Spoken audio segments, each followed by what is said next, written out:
Hello, everyone. Welcome to the 411 Ground and Pound MMA podcast. We are your weekly look into the wide, wacky, wonderful world of mixed martial arts. My name is Robert Winfrey, and I'd like to thank you very much for tuning in. We might have a fairly long, shouldn't be too long, but a decently long show. My last couple of ones have been pretty short. At least the last one was. In the agenda, UFC on ESPN Plus 110 was on Saturday. Overshadowed in terms of talking points by the epic boxing card, including the really good fight between the second fight between Dmitry Bivol and Artur Beterbiev. And oh, watch that fight if you missed it. It's so good. Can't wait for the trilogy. That kind of spoils the ending, but you know. But yeah, that fight took place. That event took place, and we have to preview the UFC's return to the warehouse. It's an okay card for warehouse fights. It's not great, but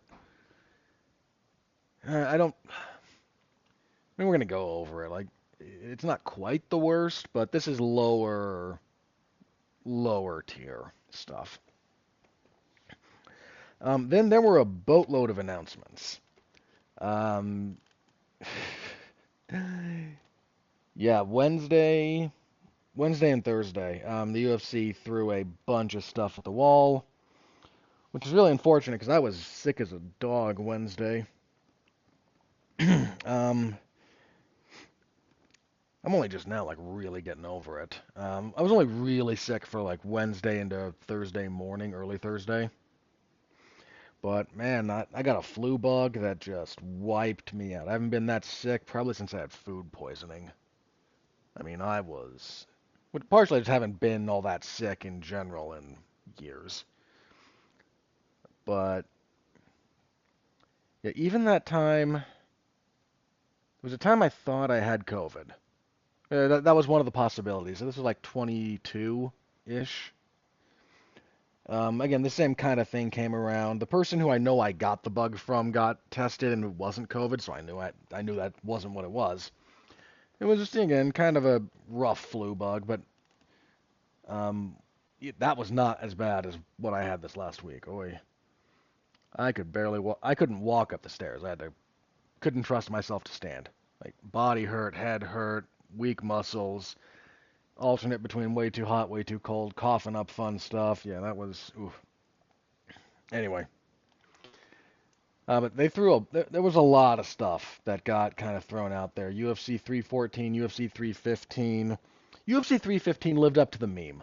Can I just say that? Um, Somebody looked at when they announced we're going back to Montreal. Somebody said, so we're going to get a Bilal Muhammad main event. He was the only champion available. That wasn't news.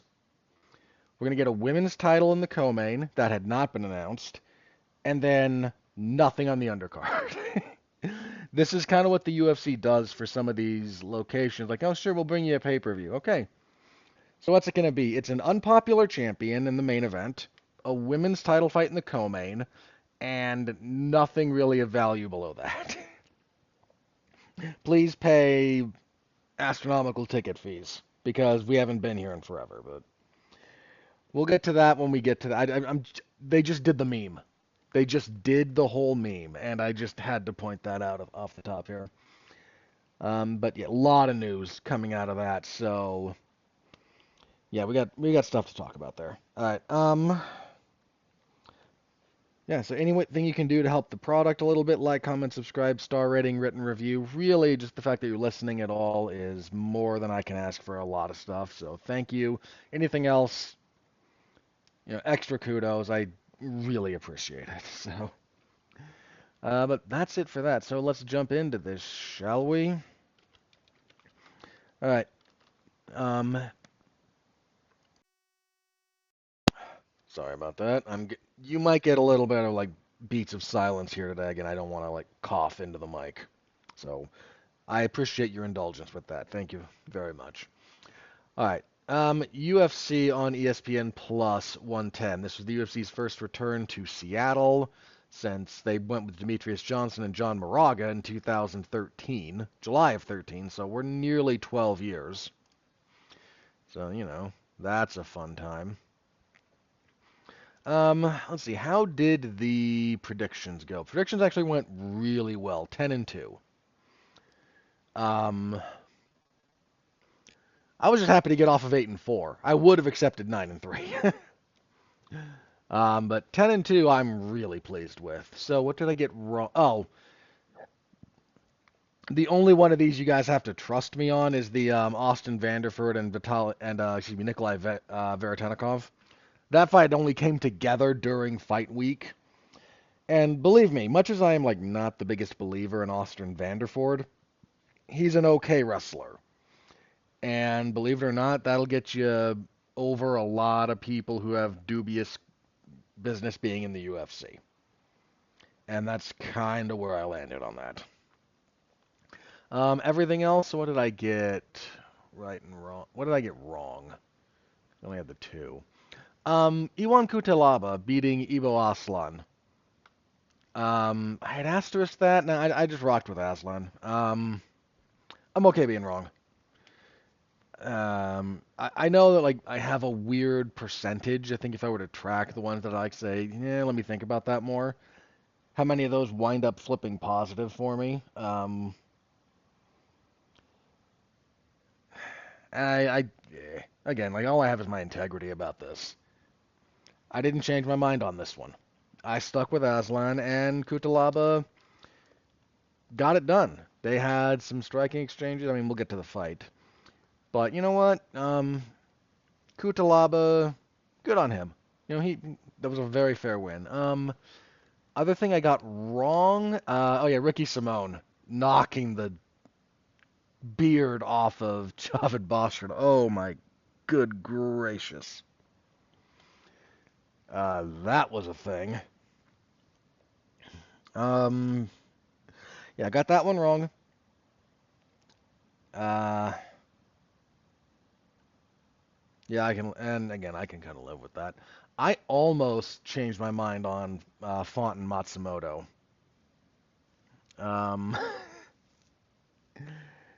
and then, boy, what a fight that was. More on that later. But Font pulling through with that. I mean, it was a split decision, but I think I scored it for Font. No, I scored it for Matsumoto. But I thought the second round was a swing round. Turns out all the judges thought the first was the swing round, and I don't know, not how I saw it, but that's okay. So again, 10-2. I'm real happy with that. Year to date, that's now 52-21, one draw.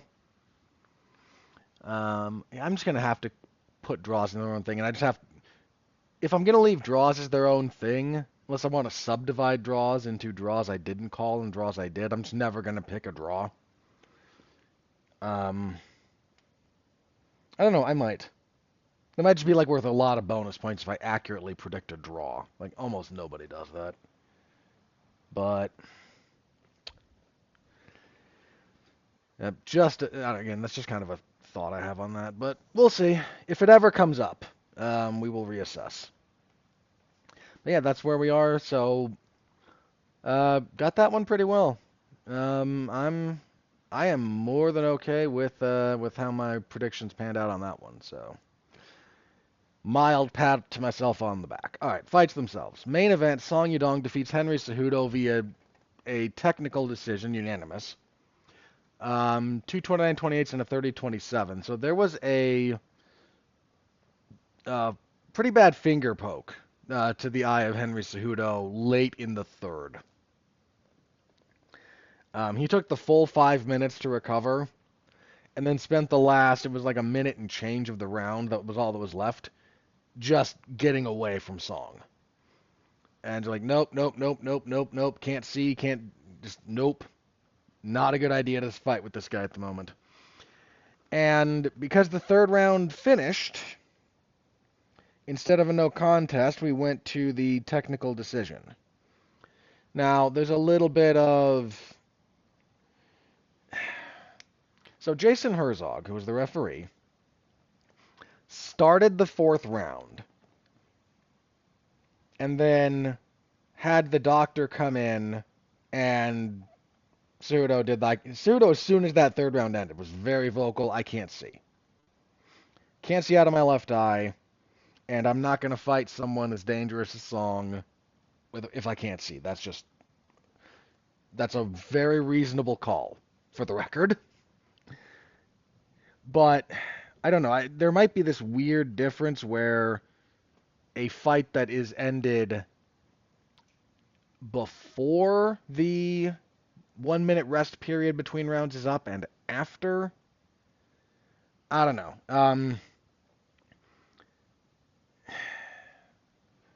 That's going to vary a little bit depending on which state you're in too. There's some of these are just a little bit different. But apparently, the completion of the third round meant a majority of rounds had been completed. If the majority of scheduled rounds are completed, you go to the scorecards for a technical decision. Because Herzog started the fourth, technically they should have scored it. It should have been a 10-10 because literally nothing happened. So the scores actually should have been 40-37 and then 2 39-38. Doesn't change the actual outcome, but there was a. Before I get to the rest, that's my explanation of how the ending happened, of what happened at the end, rather. So, the fight itself, Song starts really strong. He's got faster hands than Cejudo. He's landing pretty good calf kicks. He's landing some okay body kicks as well, which I don't know why he didn't pick up on this, but Cejudo did not like the body work. Second round, Cejudo spends a lot of it southpaw, actually, because his left calf gets just torn to pieces. But he actually has some success southpaw. His jab, which is now his right hand, which is his power hand, Song was not quite ready to deal with the open stance jab battle, so it started landing. His left hand got through a couple of times, but his left hand was not... Cejudo's left hand out of southpaw is not terribly strong. I'm not saying it's pleasant, but that's not the biggest weapon he has. So he was able to land it a few times. And they had some good exchanges, and then more of the same of that in the third. I don't know which... Actually, let me look this up. Which round the judges did on this. How they scored this one. Because they weren't unanimous on... The only unanimous round was round 1 for Song. And for some reason, MMA Decisions is stupid and is listing Song's last name as Yadong. It's not. His family name is Song. It's Chinese. It's listed backwards from how we do it in the West. Idiots.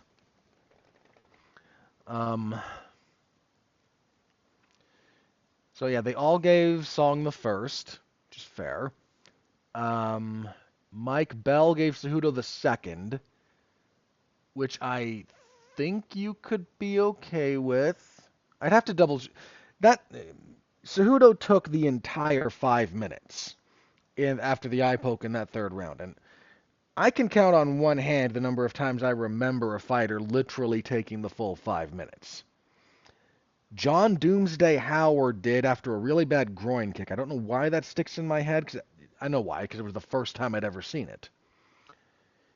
But he literally went down to like it's 4:59, and the ref's like, "What do we do?" And he said, "Okay, screw it, let's go." After having been in like agony not too long ago.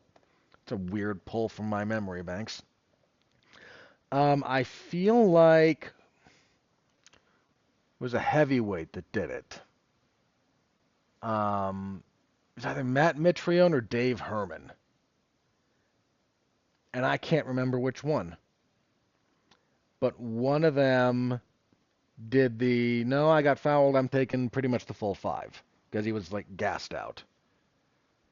I want to say it was one of those two. I'm pretty sure. But I just remember them not being popular in general, and then that being played just, like, trended even worse for them in terms of popularity, but I remember it was a white guy.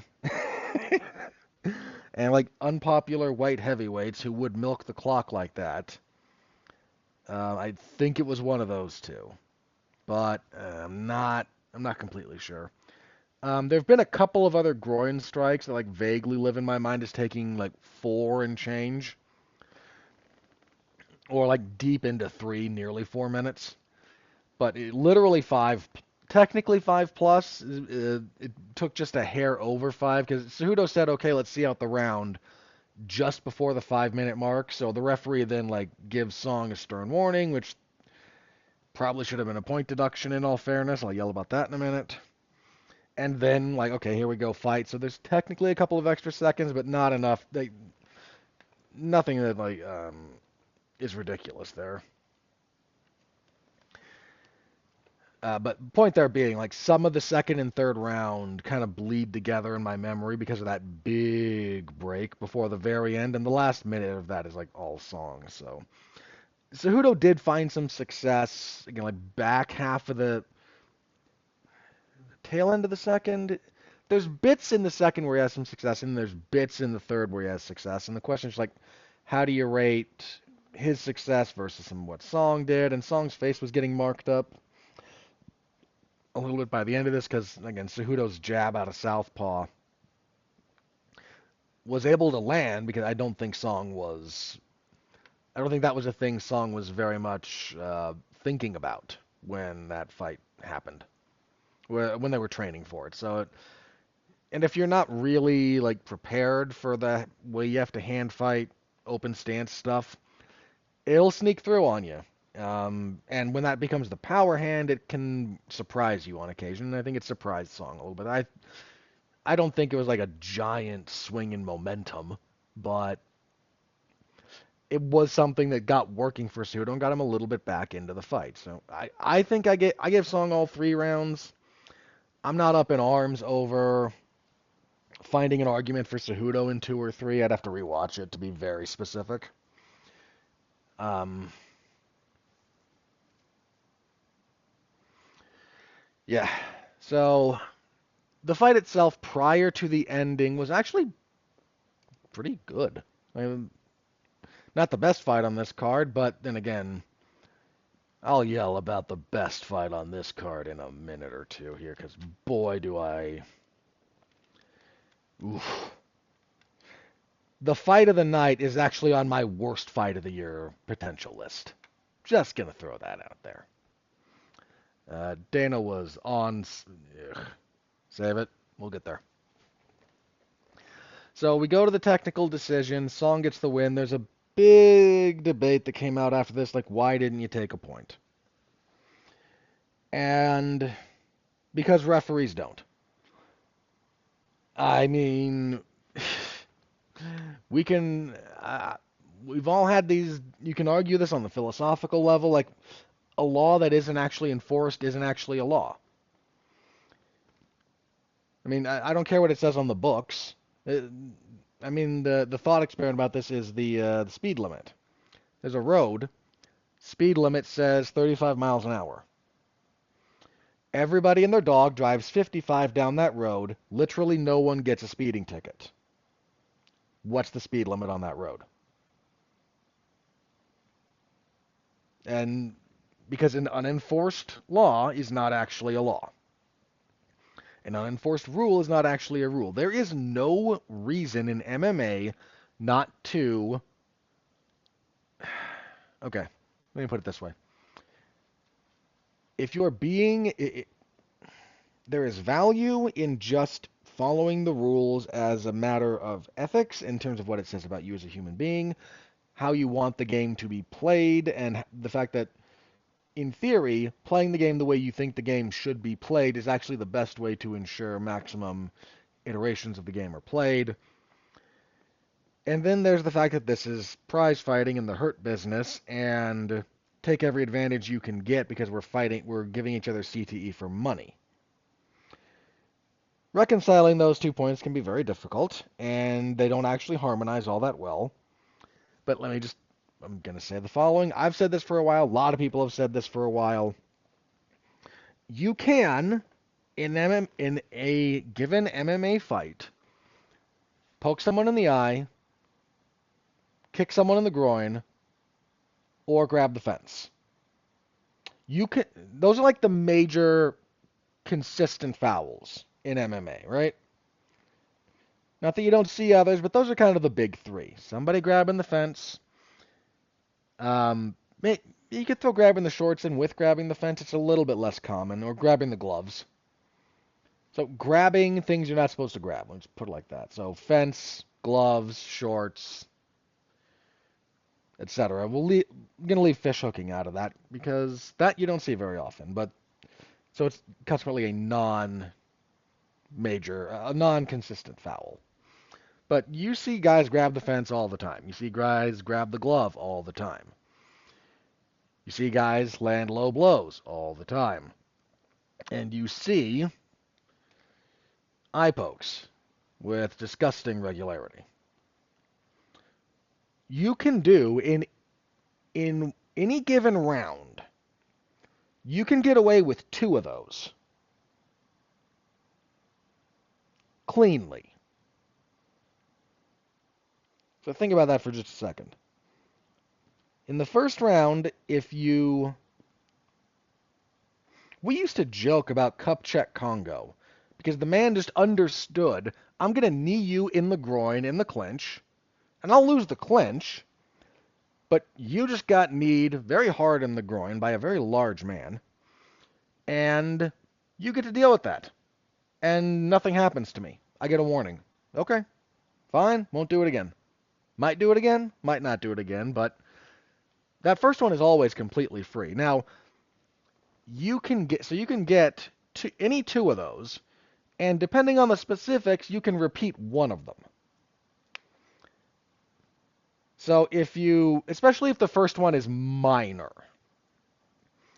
So if the first time you kick someone in the groin, it's very, very, very obviously accidental, very minor, like foot contact because they shifted their position and you were throwing an inside leg kick and there wasn't a huge amount of steam on it, but contact was made and the guy gets, 20 seconds, like, okay, it's fine, sorry. Your next one for those is still going to be pretty free. Like you can't do it a third time after that, generally. But if you get one real minor one, like, oh, you grabbed the fence, oh, sorry, my hand was just there, he dragged me in the direction my fingers were going, I didn't actually grab it, but they kind of, I'm sorry. Then you could actually, like, grab it a little bit firmer next time. But you can get away with any 2 of those as categories, and you can repeat one of them if if at least one of the fouls, one of the instances is very non-serious. That's just the field we're playing with here, people. And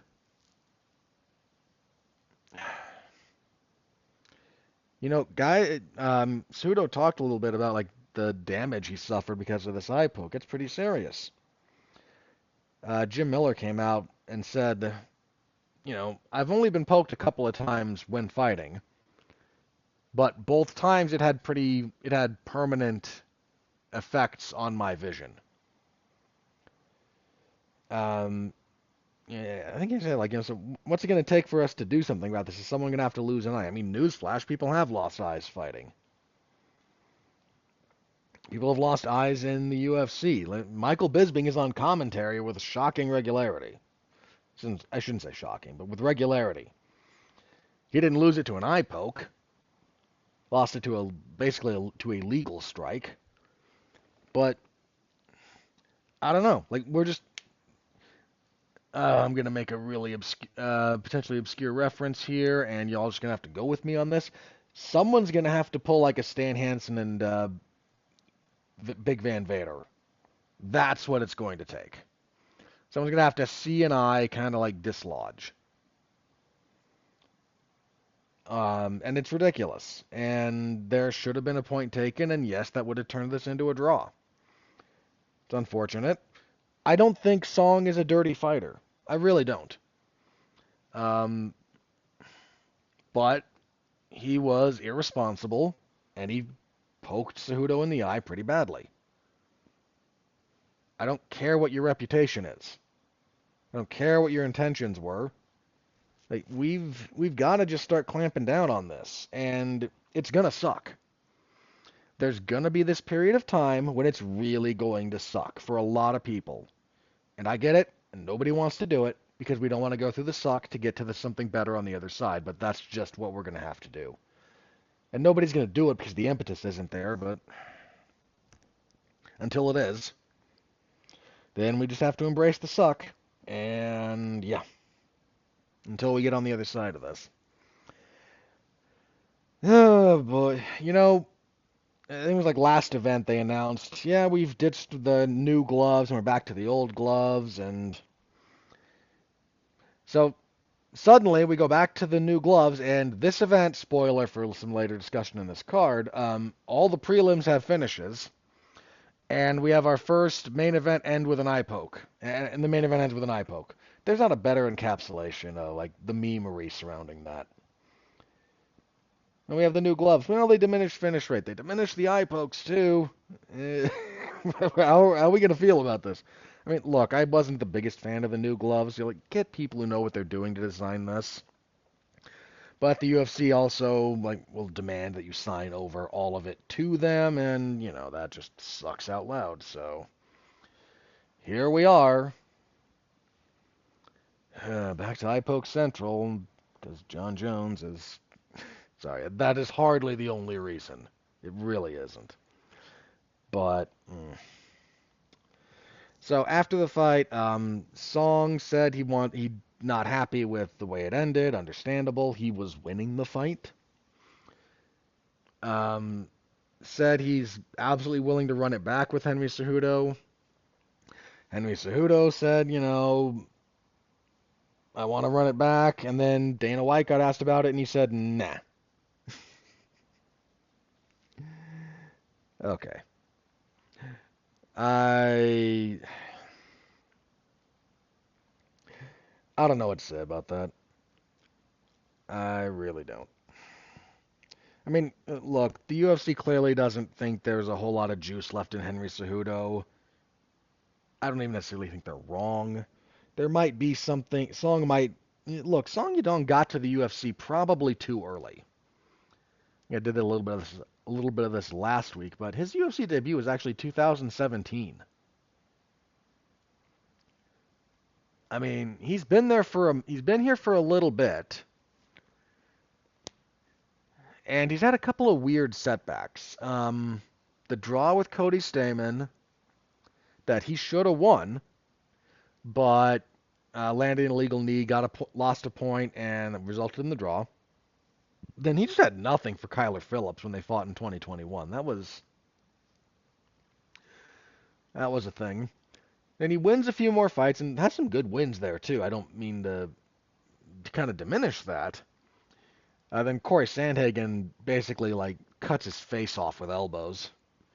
And before this fight, he lost clear decision to Piotr Jan. But he's still, I mean, for a guy with like 32 fights, he's only 27. And so, hang on. Born in 97. So he came into the UFC, give or take, at the age of 20. Um,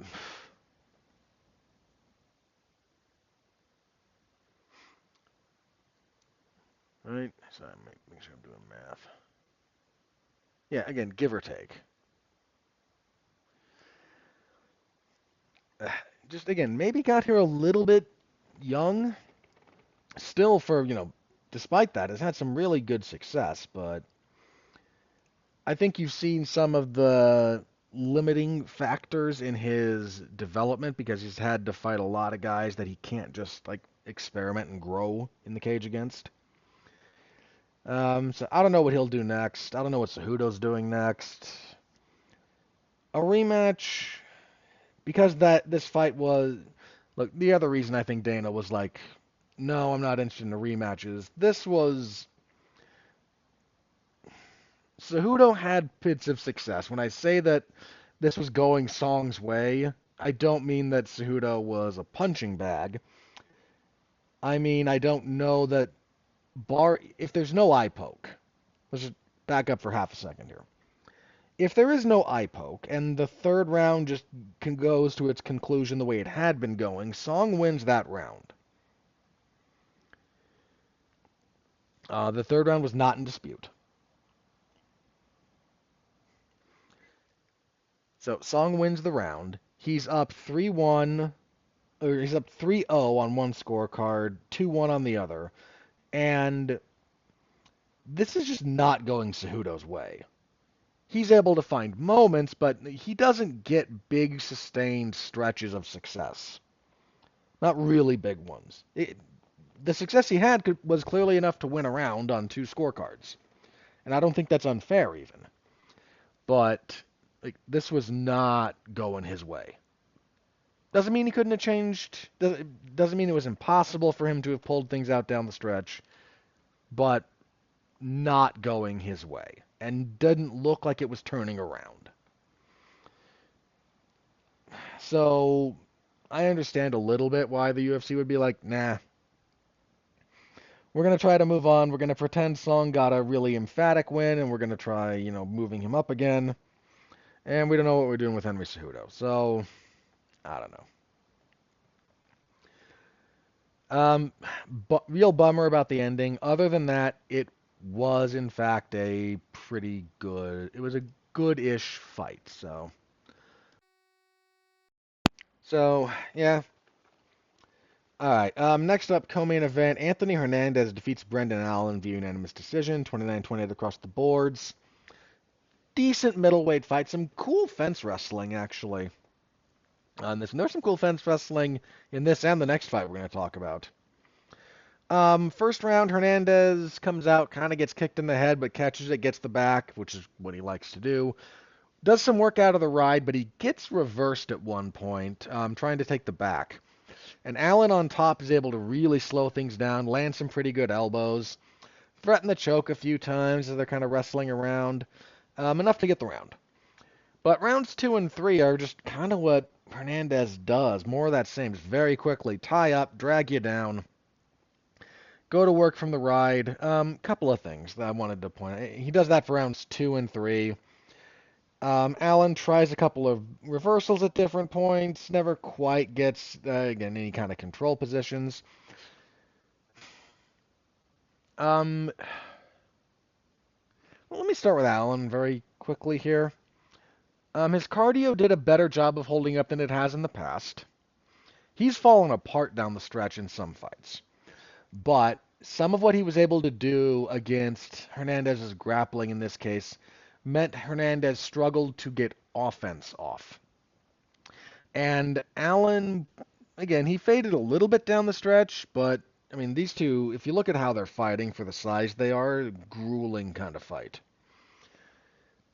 So, some fading, totally understandable. But he winds up, mitigating a lot of potential damage. And the damage wears on Allen. I don't mean that he's not tough.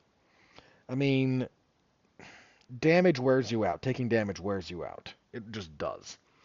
So he was able to mitigate some of that, and it wasn't quite as bad as it could have been otherwise. He was just a little too eager to grapple with Hernandez. If he just kept this purely striking a little bit longer, been able to disengage a few different times, might have gone very differently for him. He was the better striker, and that was fairly evident. But he likes his grappling too, and he's just a little bit willing to engage in that realm with somebody who was, in some respects, just a little bit better. Okay, as for Hernandez, I'm not gonna judge him too harshly for a couple of things. One of them he mentioned, like, I just barely got off antibiotics because I was really sick. I don't know if that means he had a staph infection or he just had some other kind of illness that required those, but doing that like a week off of antibiotics that's not nothing, man. Those do a number on you. I mean, they're not the biggest number, but, it compounds the fact that you're, sick to begin with. And if you're really sick, yeah, it'll mess you up. So some of how this fight played out, I'll acknowledge his caveat that here's a couple of circumstances, but it's getting to the point where there's enough tape on Hernandez that some of his tricks are being figured out. He likes to operate off of the assassin ride, as Ben Askren calls it, because it lets him set up either anacondas or the seated arm triangle, which are good techniques, but when everyone knows that's what you're going to, there's ways to defend against them. They're not like bulletproof techniques. People have started to figure out how to properly hand fight him when he's in the ride, so he can't just throw damage at you the way you'd like to. That's another thing. So some of his game is being kind of figured out. I don't mean nullified. I mean it's not a mystery anymore, and people can drill for it and prepare for it. It means he has to make a few adjustments. And, getting a better striking game would benefit him a lot, but I'm sure he's working on it. I'm just, as a minor note, everyone knows, like, you fight Fluffy Hernandez, you're going to be fence wrestling the majority of the time, and that's fine. It's a winning strategy for him, but that isn't, he's going to run into guys who are going to be able to stop him, and that's going to be a problem. I don't know that his B game exists. He tends to rely on the fact that, boy, my A game is just dominant and I'm doggedly determined enough to make it work. You gotta have a little something extra to open that up once you get to the levels he's starting to get to. So just a minor note, something for him to pay attention to, for whatever my opinion's worth on this. Second, man, his team needs to start drilling with him the new definition of a downed opponent. There were stretches of this fight when he had Allen on both feet and one hand on the ground and could have kneed him in the head and didn't. Look, there were a bunch of 12-6 elbows that were thrown throughout the course of the night, so I assume the other change was in play here. Given how he wrestles, how much he likes operating from the rear waist lock, the tight waist, whatever you want to call it, standing and just riding you down into that position, if they can get him to figure out and time, like when, okay, your knees are not touching the ground. Now, again, I think like for your elbows down, you're okay too. It's just your hands don't count. But if you can get him to, when he's got you against the fence and you're kind of in that position, pay attention to, oh, you've got a hand down. That's not safe. He's going to mess people up from there because he operates out of that position a lot. And I know we're all still, you're trying to fight, like years and years and years of conditioning, like, nope, don't do it, don't do it, don't do it, don't do it. That hand's down, you don't do anything. You do not kick the head, you don't need the head, that hand is down, leave it alone. I know why you had to do it. I know why we had to teach everybody that way. Not the rule anymore, and I know we're all trying to work through that. If he figures that out, I think his style, not just his style in general, but like the very specific positions and he operates out of, he will mess some people up with that. So, was frustrating to watch him be in those positions. Like, oh man, he's not downed. Knee him in the head. It's right there. I don't do that. I don't feel that way very often about fighters. Like, I kind of used to, but then I had to start doing okay, if they get it wrong, that's a big deal.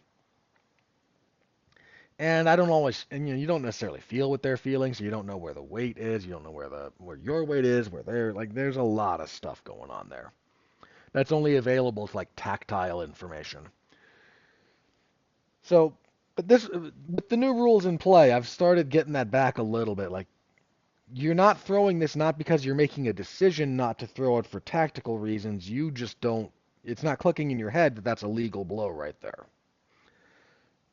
He's not the only one that I've had that moment with, but there were several in this fight. And That's a heck of a weapon for him once he figures that out. So yeah, onwards for Hernandez. Um, I don't know who I'd like to see him fight next because he's good and he needs to fight guys ranked above him at this point. It's just a slightly awkward spot where who's ranked above him? Check the rankings. And these haven't been updated yet, so at a bare minimum, he's going to swap with, because he came in at 12, Allen was 9. They're at least going to kind of swap there. Um, Vittori maybe is a thought. Cannonier might have to try and fight him off. Because I think Kyle Bahalio is looking ahead more. I don't know what's up with Whitaker or Adesanya. Both of them should actually be ranked lower than they are. Strickland should... I don't know. The rankings are a weirdness to me. But he's definitely due, again, like Vittori Cannonier, that like Kyle Bahalio maybe even. So point being, like the 6 through 8, because he's probably going to be 9 after this.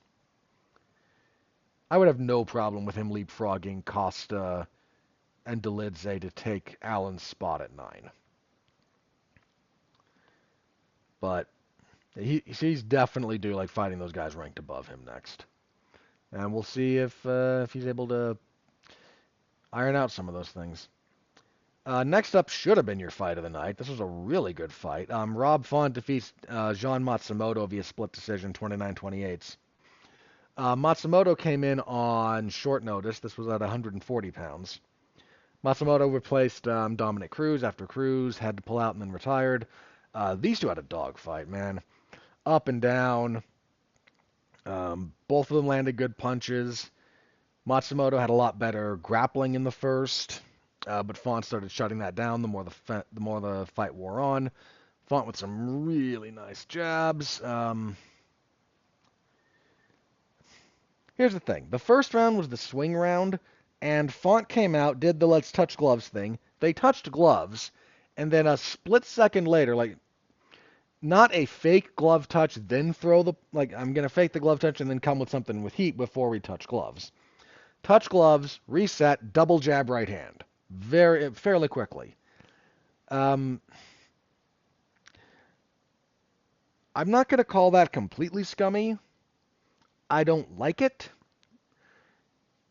But at the same time, once the glove touch is completed, and he did complete it, he didn't fake it and then throw something else. He didn't like, as we're touching gloves, here comes the power. It was touch, reset, boom, boom, boom. About that fast. That's on the charitable way to call that would be veteran savvy. Is somewhere between savvy and dirty, and tricky and dirty, and I'll leave it to you where exactly you fall on that.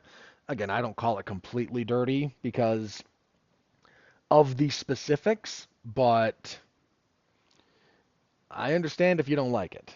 That being said, that one sequence might have won him that fight. I thought the second round was going to be more of the swing round, personally, but this was a good fight. Again, back and forth Font. Once he stops the takedowns in the second, gets his jab going a little bit more, has some really nice 1-2s. Matsumoto's good, but he's a bit too hittable. Some of this is just him being young and still a developing fighter in some respects. Font started switching to some elbows, cut open Matsumoto.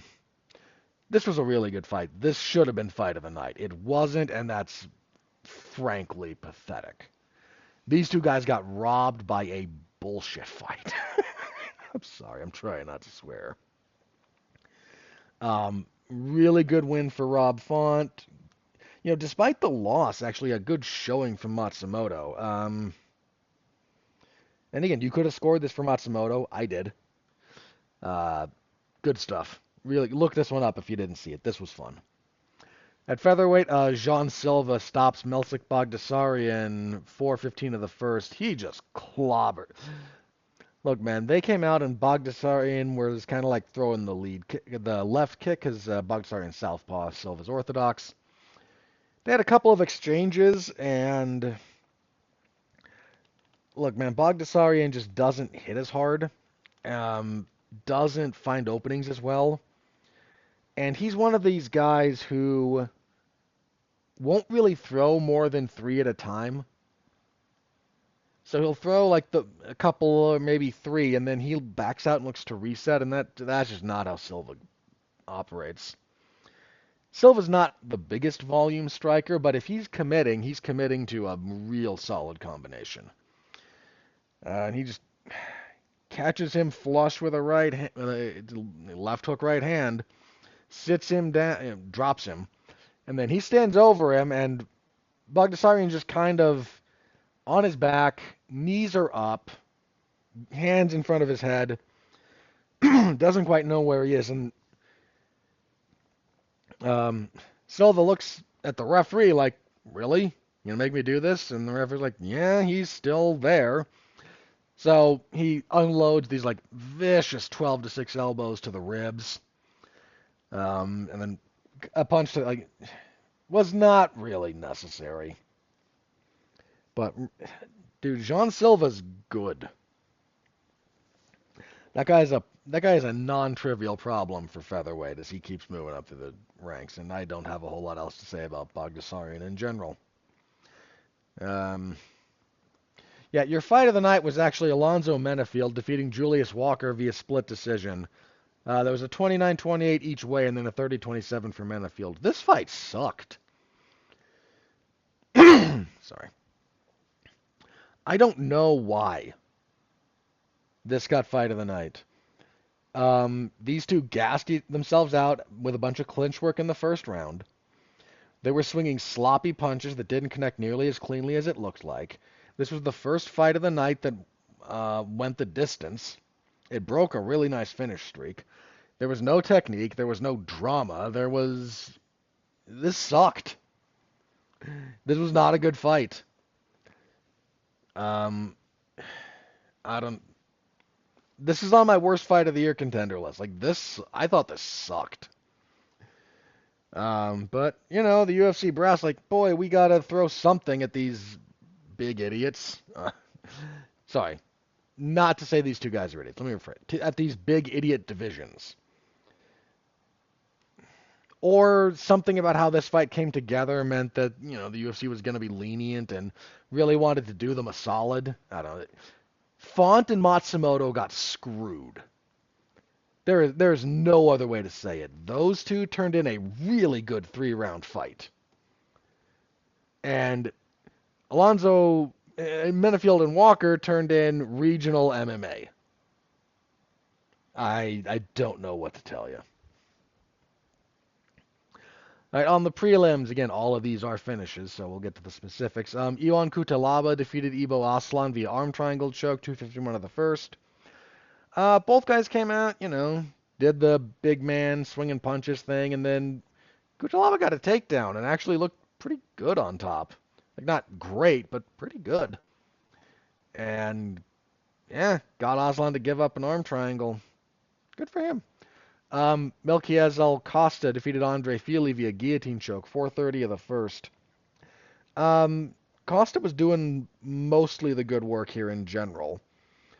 Landing some pretty good front kicks to the body, avoiding most of the power punches. Fili hits a takedown, really nice takedown. Costa does not try to grab the guillotine on the way down. I actually appreciate this about what he did. Doesn't go for the guillotine on the way down. But once he's down there, starts working for it. Gets Fili. Fili passes to half guard, but you can't pass to half guard on the same side you're being choked. That just doesn't help. So he kind of gets there, but that's as Costa's getting his grip, switches to a little bit more of the high elbow. I think it was still high elbow, but arm in, but high elbow. Makes him tap. Solid win for Costa. Mansour Abdul Malik defeated Nick Klein via TKO, 3:42 of the second. Just off back, Klein threw a kick. Abdul Malik kind of shoved him over, and then just once he got on top, just started unloading. Got him against the fence, kept blasting him until the ref stepped in. Abdul Malik, decent prospect for middleweight.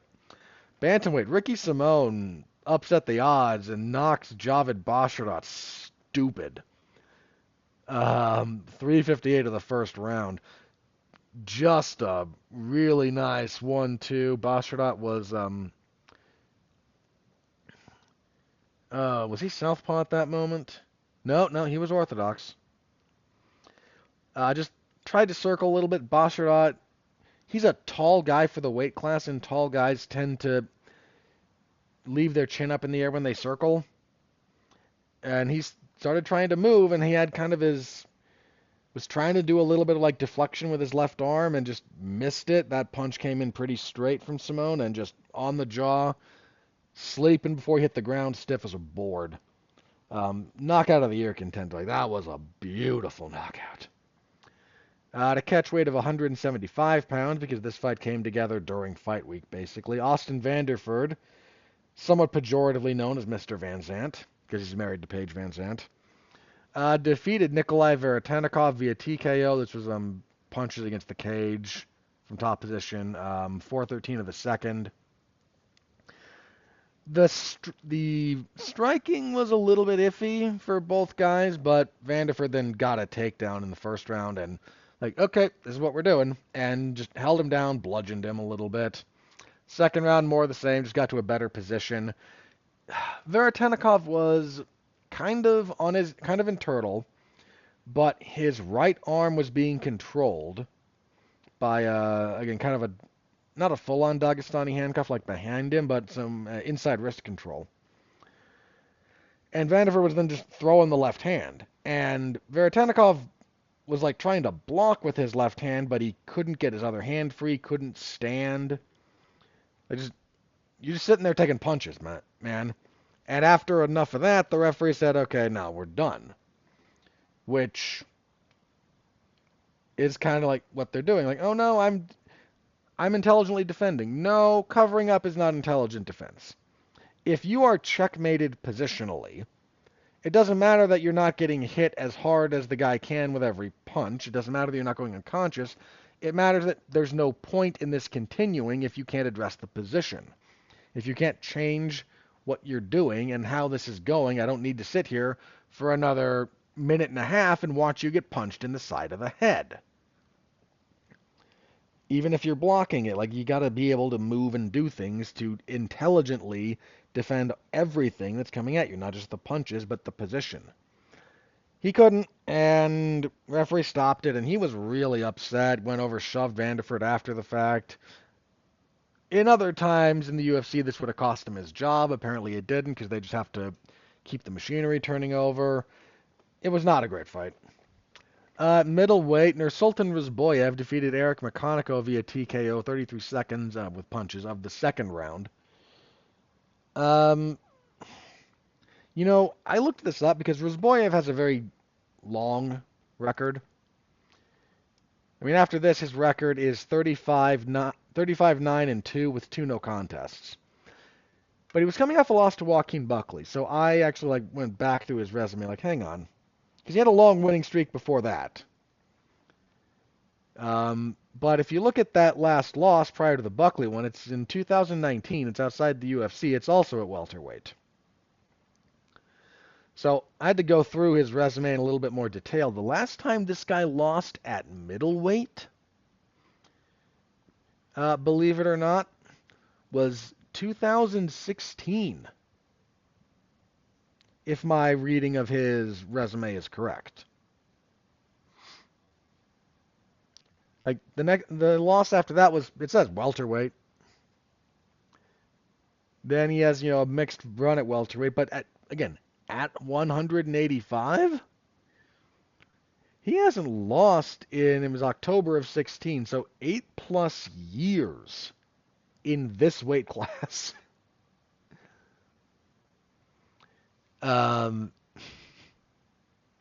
That's kind of ridiculous. I know he's only got, 4 UFC fights, but at middleweight in the UFC, he's undefeated. He might be a problem. A little bit of a slow starter, but he landed a really cracking right hand against the opposite stance fighter in McConico that started that whole thing off. And kicking everything off, Modestas Bukauskas defeated Rafael Cerqueira via knockout punches, 2-12 of the first. Just backed him up into the fence and then was able to unload on him until he fell over. So that was it. Again, we had a pretty solid prelim card in terms of, well, at least we got finishes. Not every fight was great. But, sorry, I'll take all the finishes. The main card wasn't terrible. Hernandez and Allen was not, going to be anyone's, fight of the year, but I didn't hate it. Menafield and Walker sucked, but Silva and Bagdasarian was good for what it was. Font and Matsumoto was really good. And the main event, up until the way it ended, was actually going pretty good.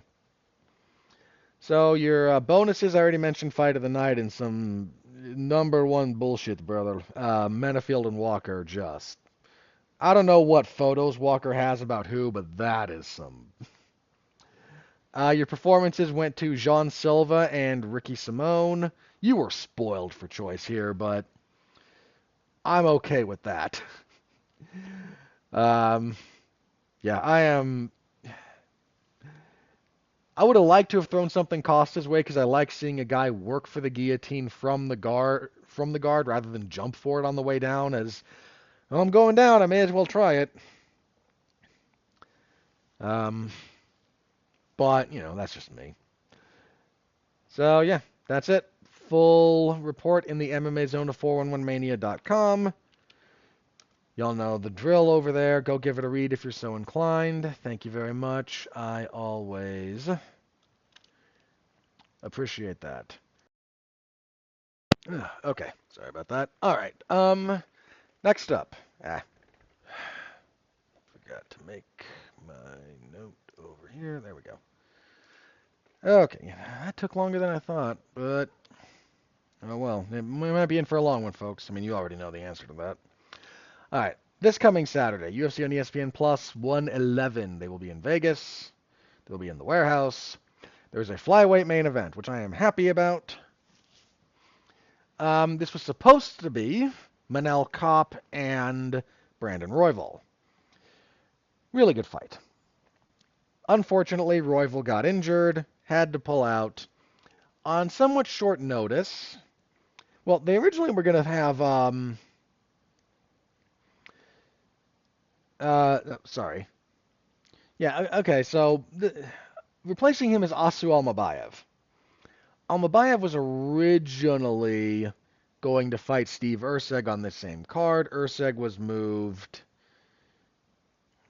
Erceg was moved around to main event and an upcoming fight night.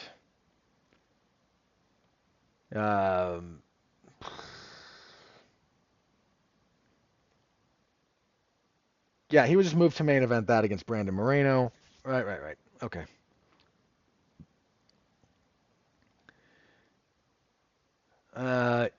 Yeah. So anyway, that's kind of how we got here.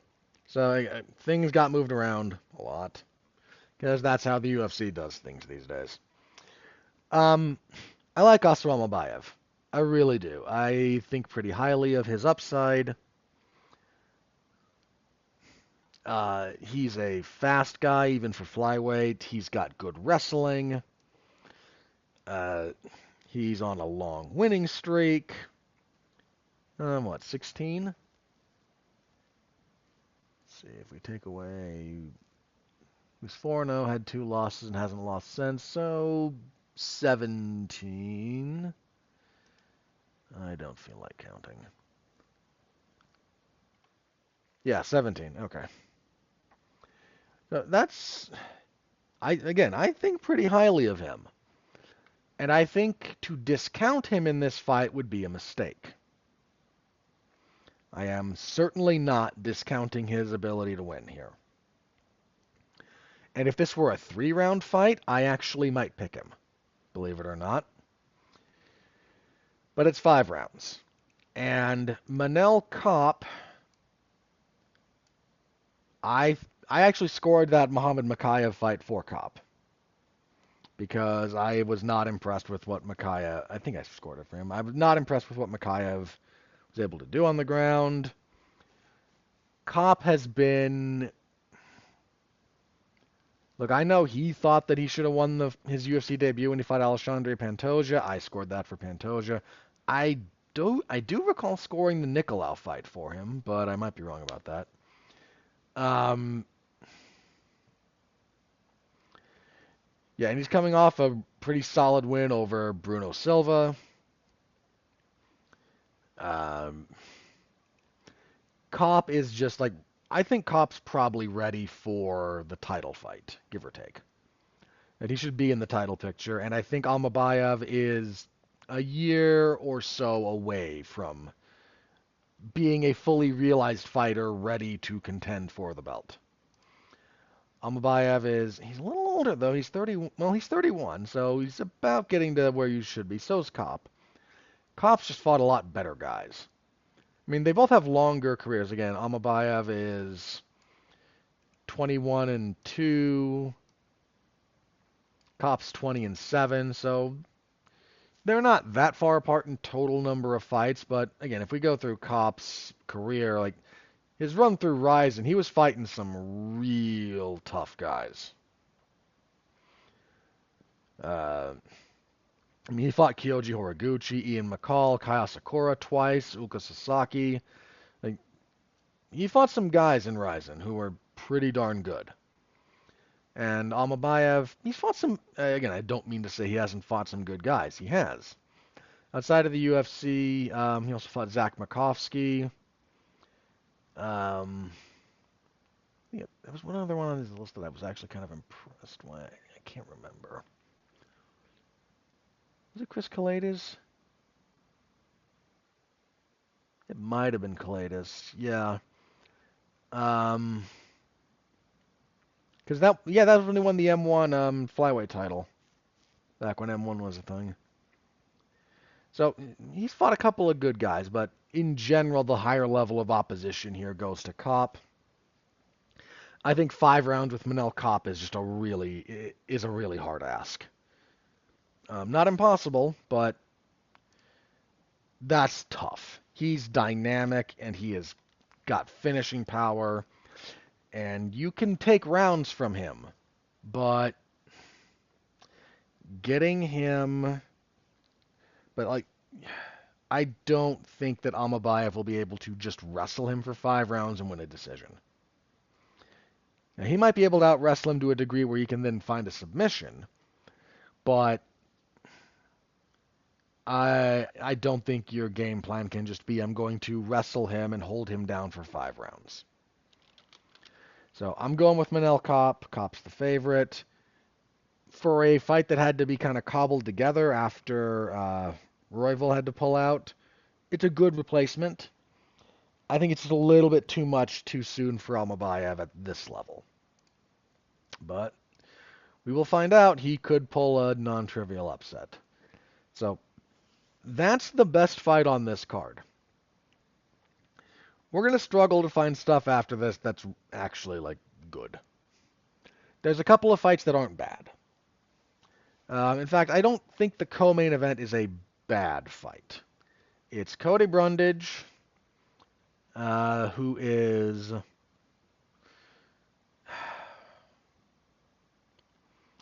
I have not felt very charitable towards Cody Brundage for his last couple of fights. I mean, look, he got the DQ win over Jacob Malkoun, and in fairness, I think I said at the time, like, Malkoun should have been more mindful of his weapons in some respects. But you got your butt kicked, and then kind of lucked into the DQ.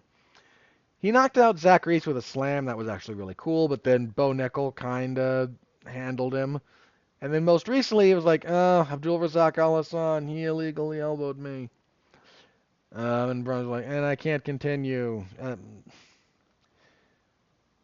I'm not saying that look, man, I could get hit half as hard as he did just once in the back of the head, and I'm like, I'm done. So I am not sitting here saying I'm a tough guy.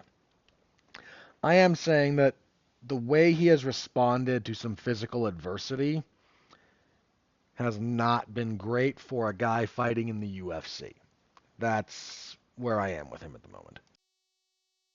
Hopefully that's not too unkind a way to say that.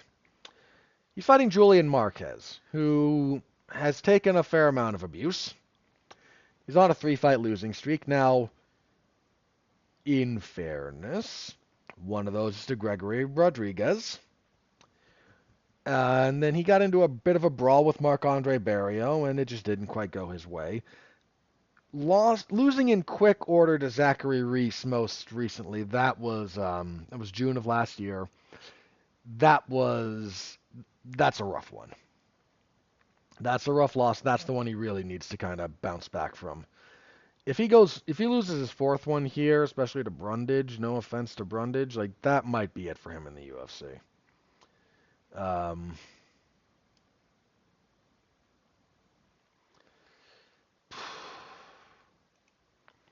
So these are two guys who I am very hesitant to actually say I think will win a fight. Is the unfortunate kind of long and short of that.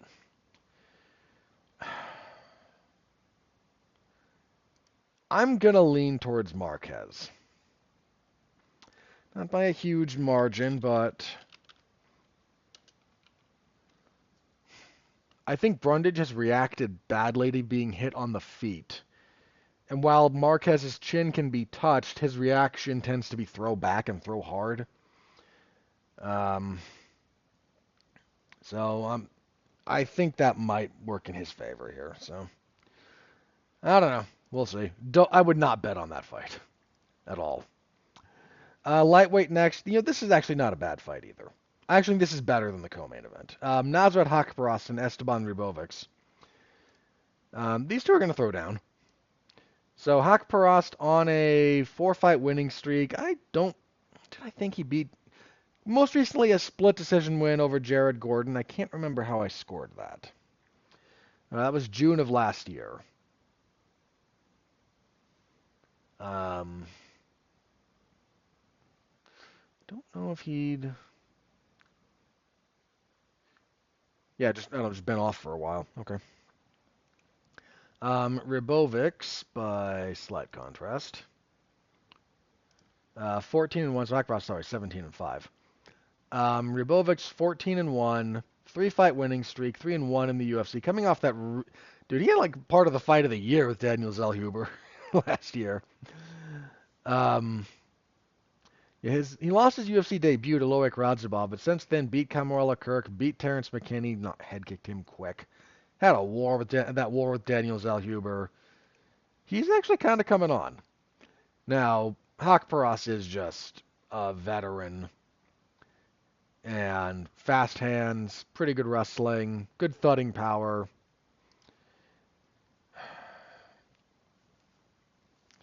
Wow, the odds are actually pretty heavily with Ribovics. Look, I respect what he did against Zellhuber, I really do, but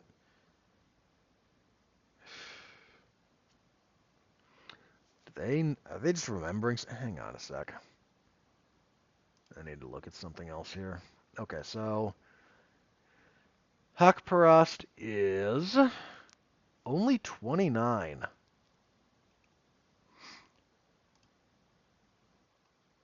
Ribovics 28, so two young guys. Thought there might have been a big.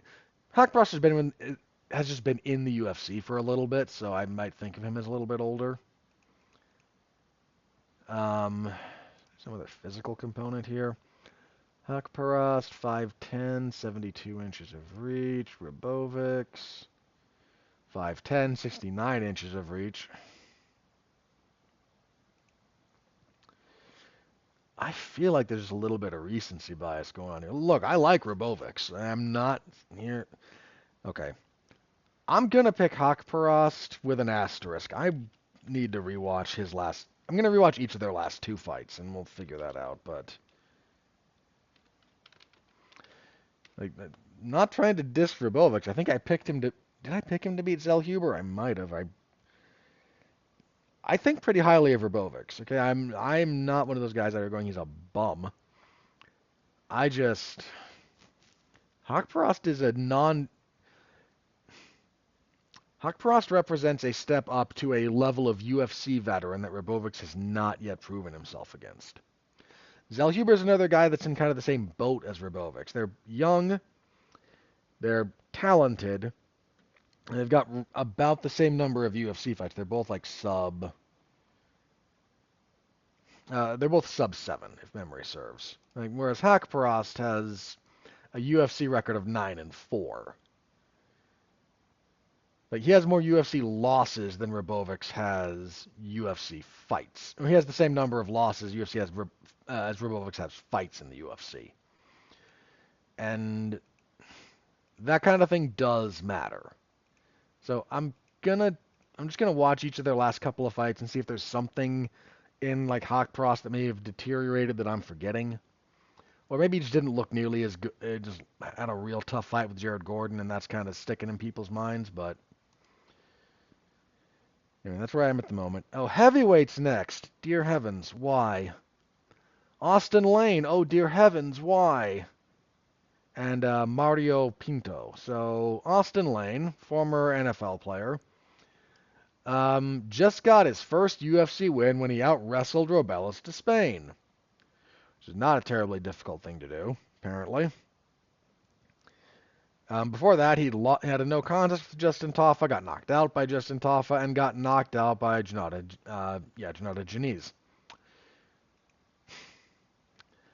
Mario Pinto, somewhat by contrast, 9-0, fighting out of Portugal.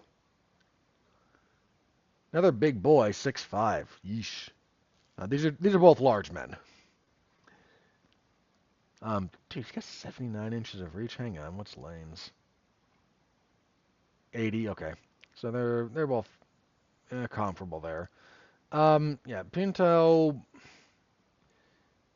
got a fairly quick win on a contender series. Now he's here. I don't know that Austin Lane should be in the UFC. I don't know that Pinto should be in the UFC either, but I'm more inclined to think well of Pinto and that the UFC's trying to get him a good first win.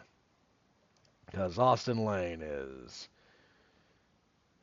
a little bit of just baggage. Okay, featherweights next. We have Haider Amil and William Gomez. No, I don't think this is... William Gomez is not a bad fighter. 14-2. 12-fight winning streak, 4-0 in the UFC. Had a lot of fights fall through. This poor guy. Let's see. His UFC wins are over Jarno Aarons, Francis Marshall, Giannis Gamori, and Joe Anderson Brito. A couple of those have been split. Had a majority decision against Aarons, a split decision against Marshall, and a split decision against Brito. I thought he won the Brito fight. I don't recall the Marshall one.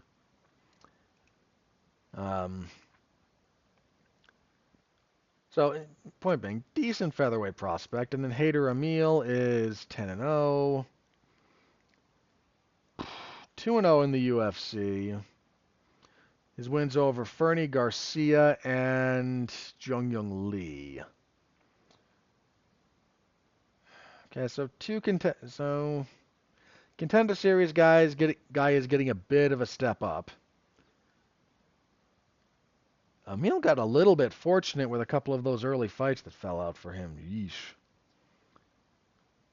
I think a couple of those might not have gone his way. A little bit of a dogfight with Lee for as long as it lasted. Gomez is the more technical fighter. I tend to favor that personally, so I'll go with Gomez. Okay. On the prelims, what do we got? Welterweights, Danny Barlow and Sam Patterson. I'll try to pick up the pace here. Danny Barlow, 9-0. He's what, 2-0 in the UFC? Yes, indeed. Let's see. He knocked out Josh Quinlan and then went to a split decision with Nikolai Veretanikov and missed weight for that. That ain't great. Patterson, 12-2 and 1. 2-1 in the UFC. Yeah, came in with some hype and then lost to Yanal Ashmuz. Rebounded since with wins over Johan Lanus and Kiefer Crosby. So they're kind of letting him rebuild. These two guys are in about the same position. I don't know. I might be feeling Barlow. I don't know how wise that is, but yeah, I'll go with Barlow. Oh, geez, he's a big favorite. Okay. Oh, that makes me feel. I never know how to feel about that. When I do something like, yeah, maybe I feel on that just a little bit, the odds are like, woof.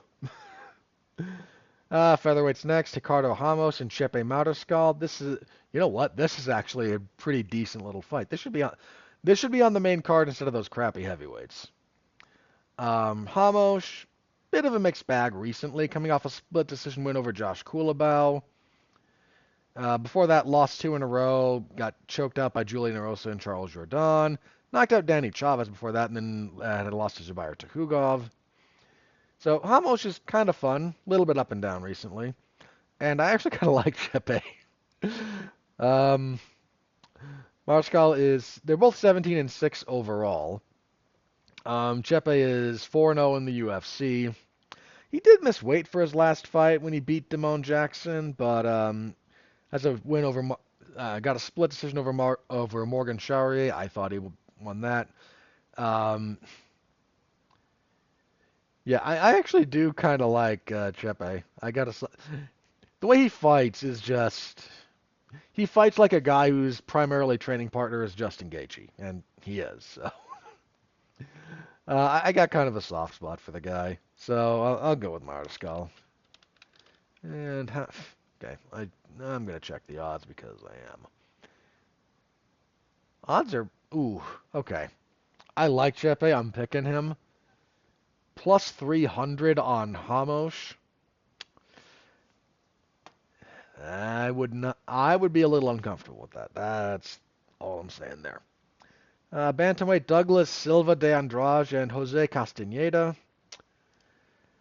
So D Silva, coming off a loss to Miles Johns, he beat Cody Stamann before that. Lost to Said Nurmagomedov before that. He had a rough go of that fight. Sergey Morozov beat the brakes off him for the first round, but then he came back and dropped him and choked him out. So.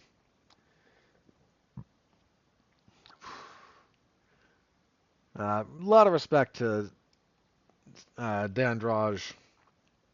Excuse me, Silva de Andrade.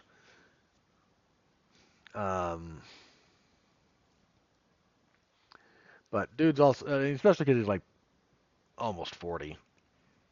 Still out there doing it. Castaneda, 33, 21 and 7.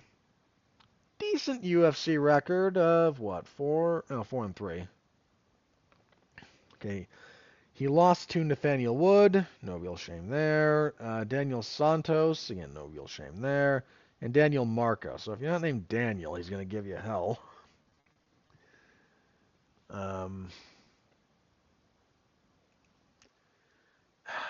I don't know. Again, I like Silva de Andrade, but I think he's a little bit past it at this point. So, yeah, Castaneda.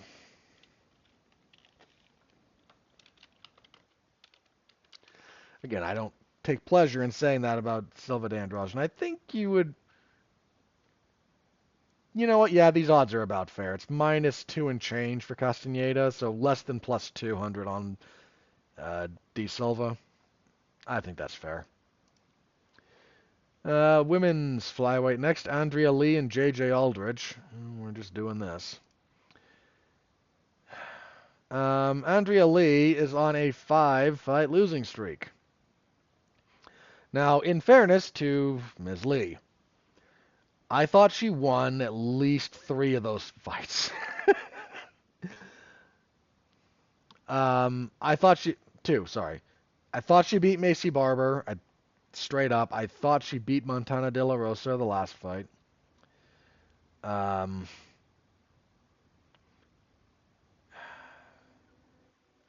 what's the other one of those? Was it? I can't remember if it was Silva or Maverick that I kind of thought she should have won. Might have been. I think it was Maverick actually. So there's a few of those that I just. She can't seem to get the right end of a decision for love or money. If she and Angela Hill ever fought, like the judges would just like spontaneously turn into goo. I don't know. Get the first ever 30-30 draw. Something silly like that. Anyway, J.J. Aldridge. Coming off a loss to Veronica Hardy.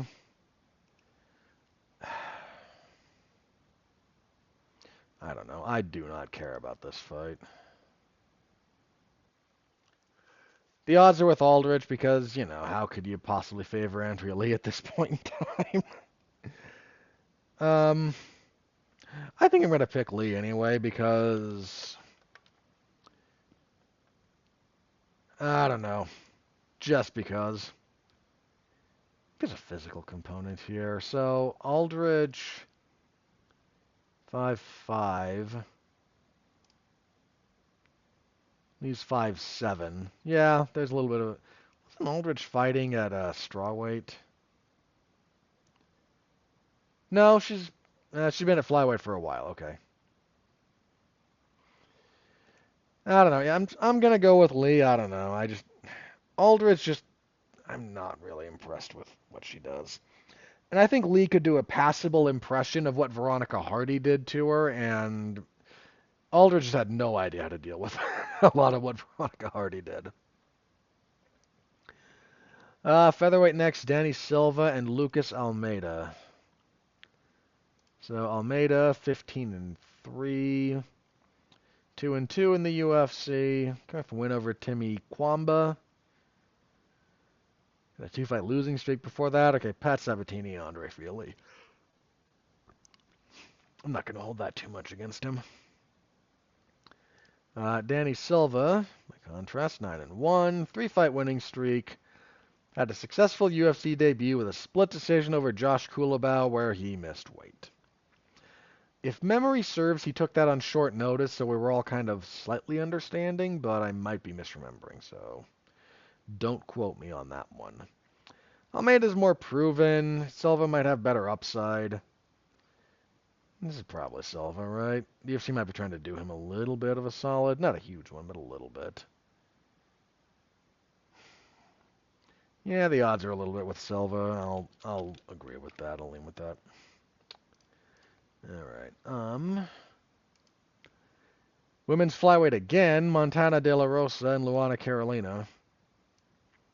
So De La Rosa coming off that split decision win over Andrea Lee. Before that, she lost 3 in a row. Macy Barber, Tatiana Suarez. Okay, I'm not going to hold you too much for losing to those two. He actually gave Suarez some problems in that fight before getting tapped out. And then J.J. Aldridge. So she's just kind of a body at this point. And then Luana Carolina is also kind of just a body. She's on a 3-fight winning streak. Ivana Petrovich, Yulia Stolyarenko, and Lucia Pudilova.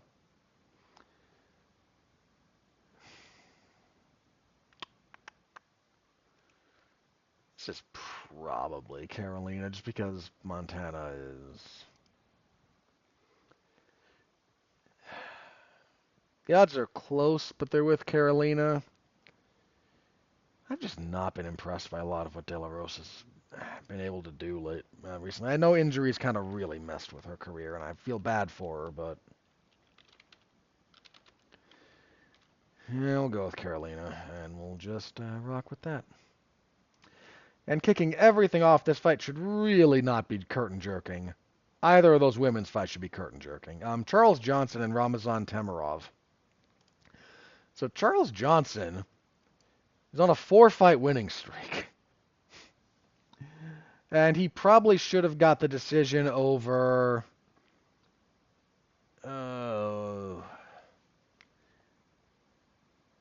he probably should have got the nod in the O'Day Osborne fight, I think. The Estevam fight, I agreed with Estevam winning, but Estevam just gave away the third round because he was gassed out. The Durden fight was a little bit iffy to score in some respects too, but look, Charles Johnson's actually pretty good. Um, and Temirov, we have our Uzbek fighter for the card. Let's see, 18-2, 1-0 in the UFC with a solid win over CJ Vergara. Yeah, 10-fight winning streak. This is a better fight than your curtain jerker. Who put this together? Meanwhile, you got Andrea Lee and JJ Aldridge just like, no. The hot opener does not exist for your first fight of the night on a 6-hour fucking broadcast, people. Odds are slightly with Temirov. I need to rewatch his UFC fight. Maybe find one or two of his from outside the UFC. I'm going to agree with that for the moment. I don't know, man. I've been rocking with Charles Johnson for a minute. What's the physical dimensions here? Because Johnson's fairly long for the weight class, and I don't think Temirov is. Johnson, again, he's 5'9" at flyweight, which is kind of nuts. 70 inches of reach. Temirov's 5'4", and 63 inches, so 5 inches of height, 7 of reach. Let me double check the reach. It was 63 on Temirov. Yeah, it was 70. So that's not nothing. All right, I'm still going to rewatch, but that actually does make me shift to Johnson. And I'm going to asterisk that one. No, and that one had an asterisk too. Okay, sorry. That is just for my record keeping. I don't just asterisk these so I can potentially change my mind.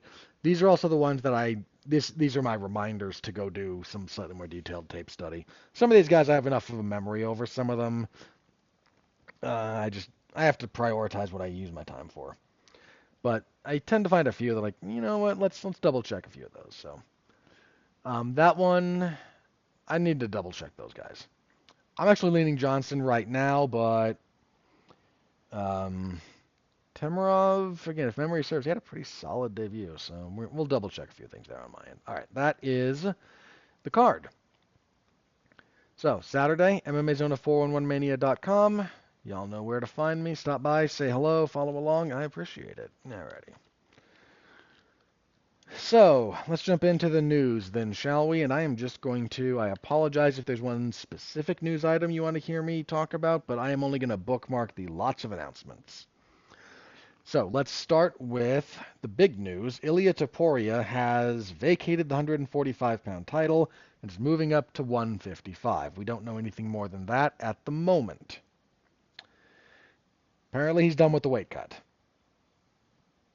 And if that's just too much of a thing for him at this point in time for whatever reason, okay. I am not in that camp. I am not him. I don't think it's full coincidence that once his brother, who I believe his brother fights at featherweight too, if memory serves. I'd have to double check, but look, yeah, his time at featherweight was slightly brief, all things considered, but man, he did incredible things for not having a sustained long-term campaign in the weight class. He knocked out 2 of the 3 best flyweights in history, back to back. Like that is when they're both still very, very good. Like that is, I don't know what else that you can say about that. Like that's just remarkable. So again, we don't have a next fight for him announced yet, but he did say, I'm done with the weight class. Now, I heard Luke Thomas mention, like, he never looked when he was weighing in like Connor did, making 145. That's true. Um, so there's a degree to which somehow you kind of went, man, if he just stuck at flyweight, couple of more title defenses, you could have had something really, really, really special there. The problem is like featherweight. Featherweight has had nothing but exceptional champions barring Conor. I do not consider Conor McGregor an exceptional champion because he won the belt, moved up, held on to it for an unreasonable period of time to become a champ, and like never defended anything. But your only UFC featherweight champions, it's Aldo. Again, Jose Aldo still may be the greatest featherweight of all time, sort of depending on how you want to count stuff. Conor was champion, okay. Then Max, my love of Max is well established, and then Volk. And Alexander Volkanovski is remarkable. His career is one of those where only Max we appreciated in the moment. Maybe not as much as we should have in some respects, but Max got a boatload of love in the moment in his run up to the belt as champion and post champion. Alexander Volkanovski only started getting some of his flowers right when his reign ended. And that is unfortunate because he's the guy, not that you shouldn't do tape study on Max, but really do serious tape study on Alexander Volkanovski and watch his game come to life. He is so good. There's so much good about what he does. And still might be able to do. We'll talk about him more in a couple of minutes here. And then Topuria, who knocked out Volkanovski and then knocked out Max Holloway. Nobody knocked out Max Holloway. Justin Gaethje couldn't knock out Max Holloway. Conor McGregor couldn't knock out Max Holloway. Dustin Poirier couldn't knock out Max Holloway. Ilia Topuria did. Clean.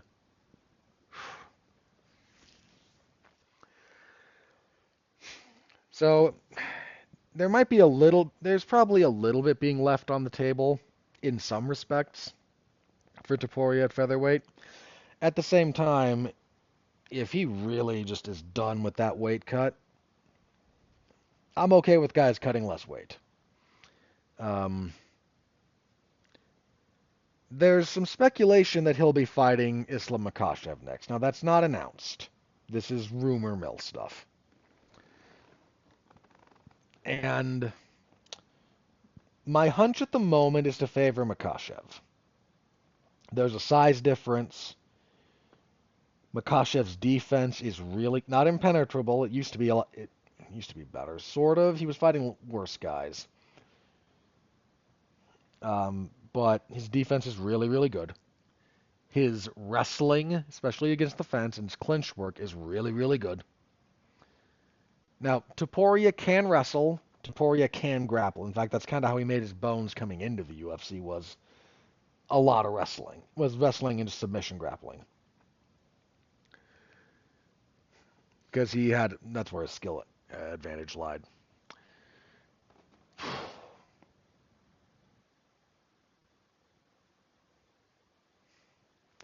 So, but,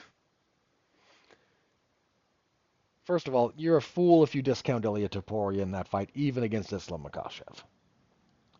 Even as great as Islam Makhachev is, discounting Topuria is foolish. Second, if that fight is made next, hypothetically, and if Ilia Topuria wins, that would be the single most impressive 3-fight stretch in UFC history.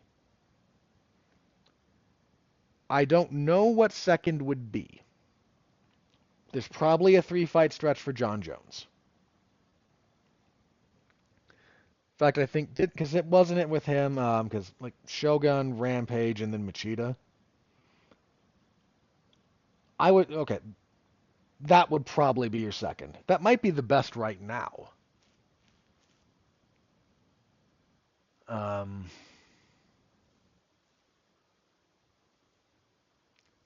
in terms of not just names on your resume, but like kinds of wins. And again, Shogun was the champion, was widely considered maybe the best light heavyweight ever in a lot of ways. Rampage was a former champion and had kind of refound his form, and then friggin' Machida.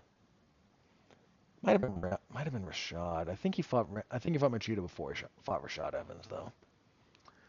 And Machida, former champion, very difficult puzzle to solve in a lot of respects. And John bulldozed two of those guys. Machida gave him an interesting first round and then got hit and choked out. I mean, that Shogun fight was never close. The Jackson fight was never close. So, point being, but if Ilia Topuria knocks out Volkanovski, knocks out Max Holloway, and then beats Islam Makhachev legitimately, even if it's a decision, I don't care at this point. Beating Islam Makhachev after beating Volk and Max, he will have beaten three guys ranked top pound for pound, the two like best guys in his weight class, two all-time greats in that weight class, gone up and knocked out maybe the best light. You can argue the best lightweight ever. I wouldn't necessarily make that argument for Makhachev, but the most accomplished lightweight champion in UFC history. Period. That is not up for debate. That would be the best three-fight stretch ever in the UFC, maybe in all of MMA. That covers a lot more ground, and I have to go back and look through a few other things for that one, but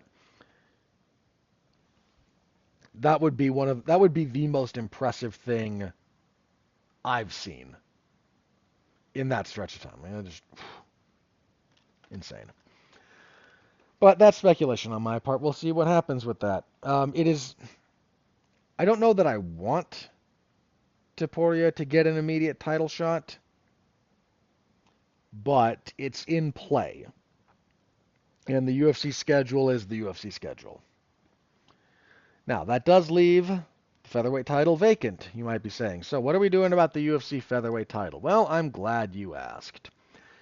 UFC 314 in Miami, Florida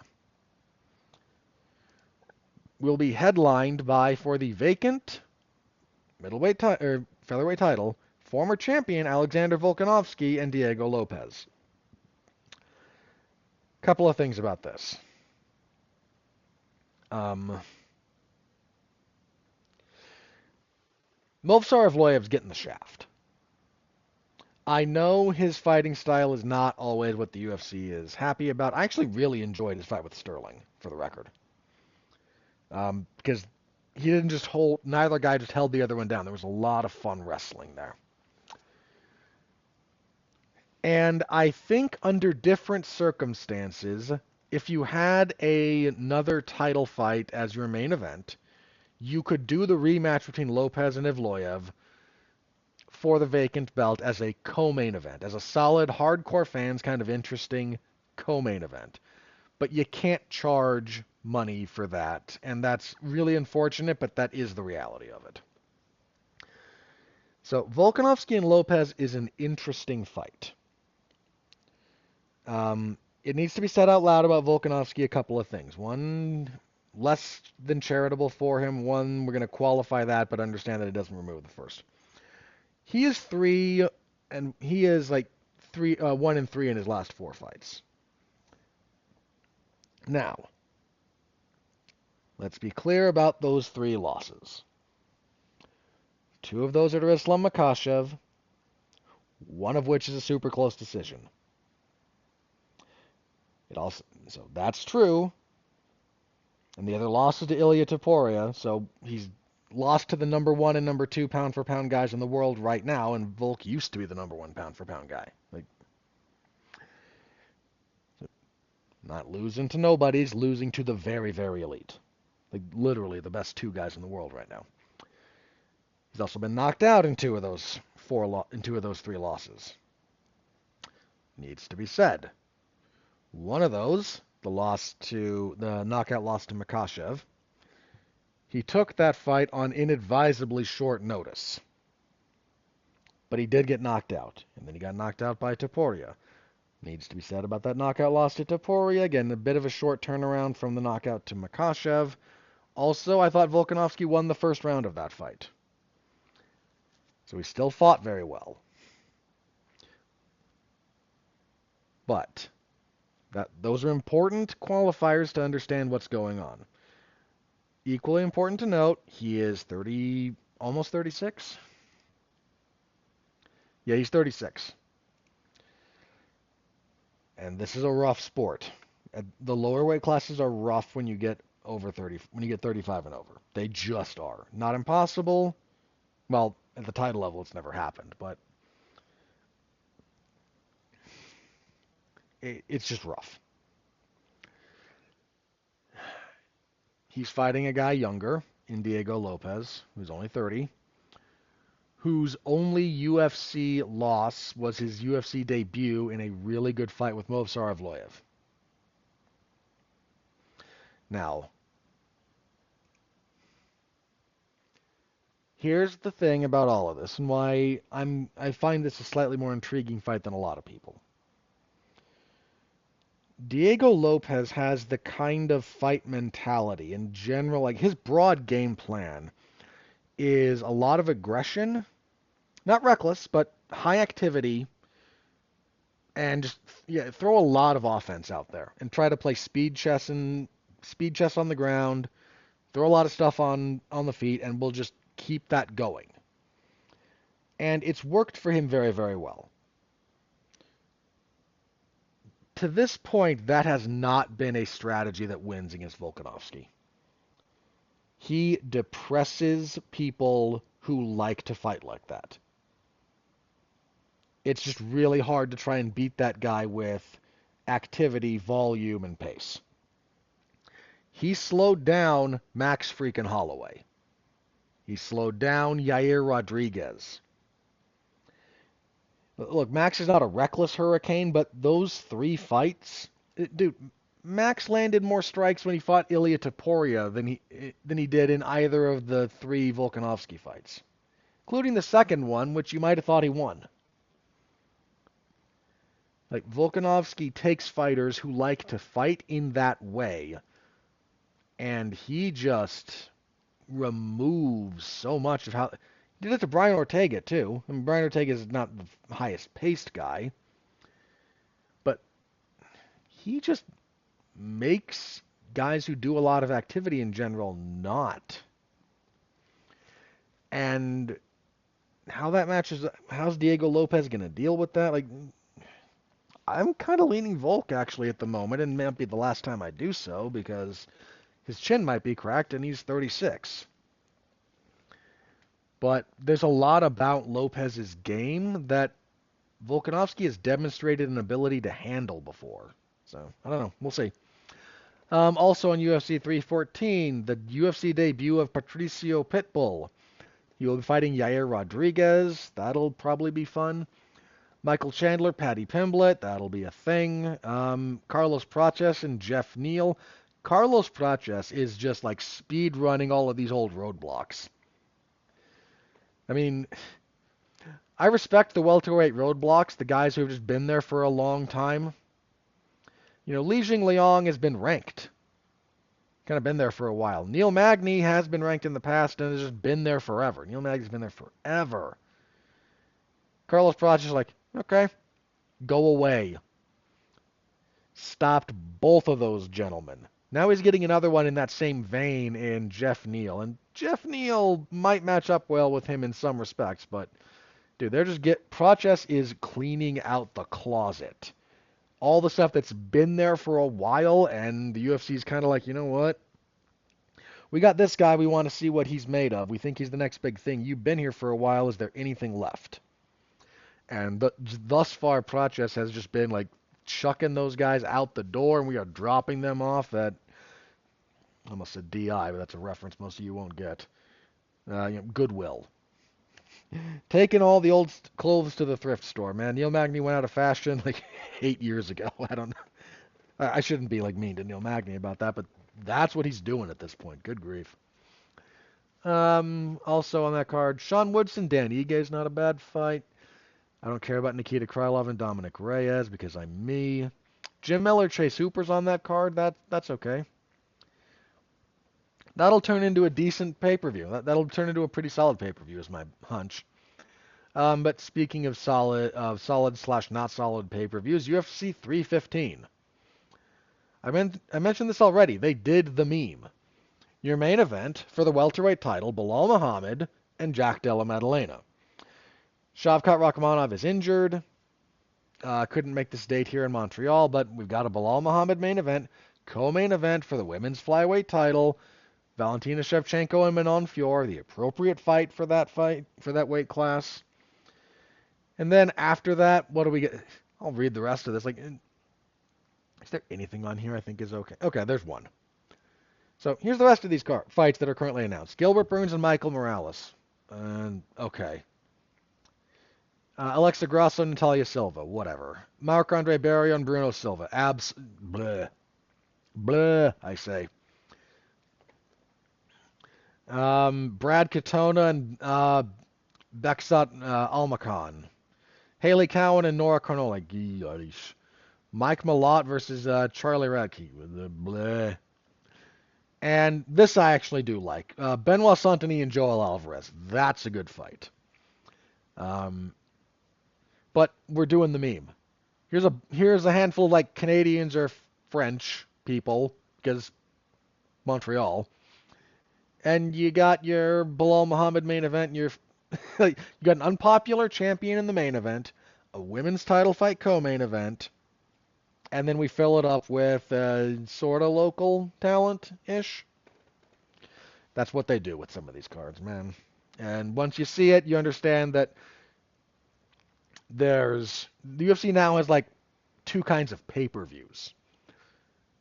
I mentioned before, like you used to have like pay-per-views, then there were fight nights you had to sell tickets to, and there were fight nights you didn't. Now there's like pay-per-views we care about, pay-per-views that their site fee wasn't high enough, so you get Bilal Muhammad or Alexandre Pantoja, and I love Pantoja, but we're just talking like the UFC considers a slight dumping ground here.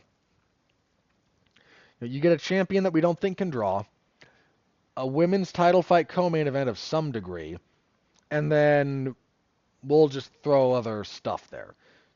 Again, Saint-Denis and Joel Alvarez, I like. I like that a lot. That'll be fun for as long as it lasts. Those two are going to kill each other. But like Bruno Silva, who's washed, and Marc-Andre Barrios, who was never soiled enough to be washed in the first place. Burns and Morales, I might have been a little glib about. Like Michael Morales is young, but stop Neil Magny is the last time out. Like they're again kind of doing the okay, what do we got with you here? But Morales they're kind of trying to do the.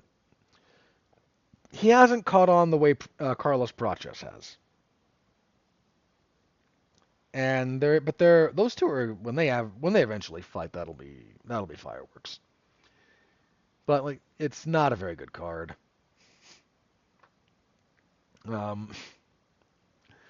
Yeah. So here's the thing. Jack Della Maddalena was supposed to fight Leon Edwards at the UFC's London event. Because look, I don't wish to disrespect Della Maddalena here. He's got really good hands, and I like watching his fights. He's got an uphill battle against Bilal Muhammad stylistically. I kind of hope he wins because it would amuse me. Not because I dislike Bilal, but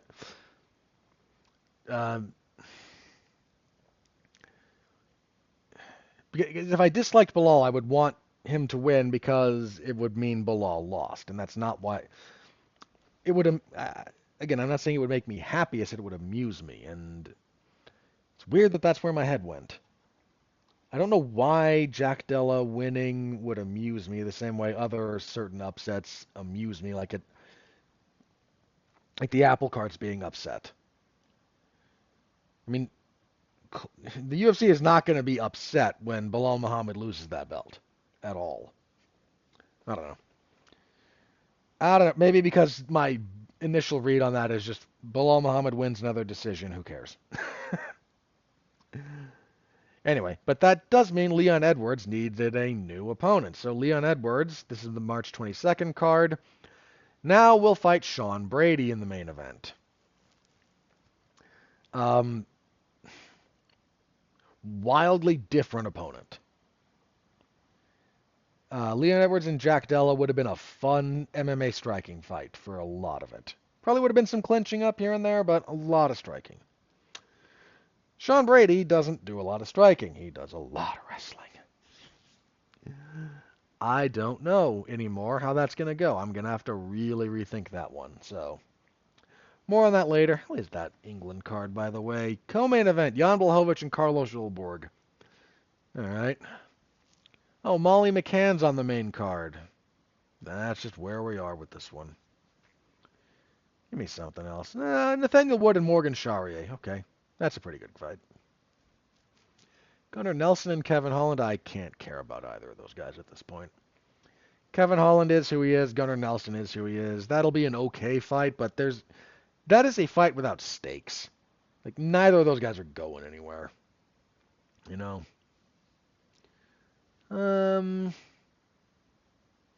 Yeah, that's kind of it. I don't see anything else on there worth all that much, but that's just me. Okay, I think the March 15th card was finally confirmed to be headlined by Marvin Vettori and Roman Dolidze too. God help us all. Yeah, that's a warehouse fight night main event if ever I've seen one. What else is on there? Vallejos and Seung-Woo Choi, maybe. Man, that card just kind of sucks. Good grief.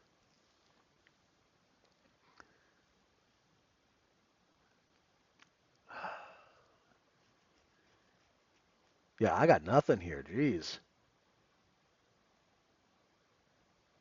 Um, okay, maybe Daniel Barres and Andre Lima, but that's because I like to keep my eye out for up-and-coming flyweights.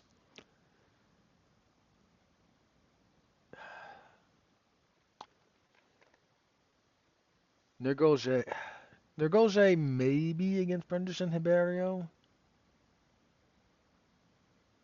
I gotta double check about Nergoje there.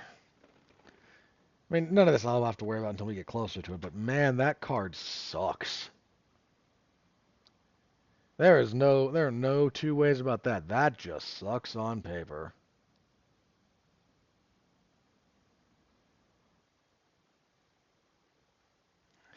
Jeez. Okay. Was there anything else announced here? Let me check. We still have a couple of fight nights that are not fully confirmed.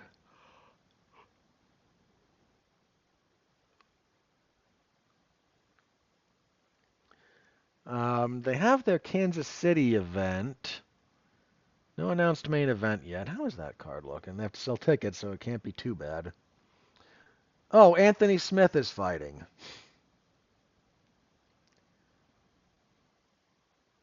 Um, okay. It very clearly does not have like the top couple of fights here. There's a few on here worth not getting too down on. Matt Schnell and Jimmy Flick might be fun. Alskarov and Andre Muniz is not bad. Michelle Pereira and Abu Smagomedov is a battle of, who actually has like the extra minute and a half of cardio after 7 minutes. Yeesh. But Pereira at middleweight I still think is kind of fun, and Abus is, well, Abus.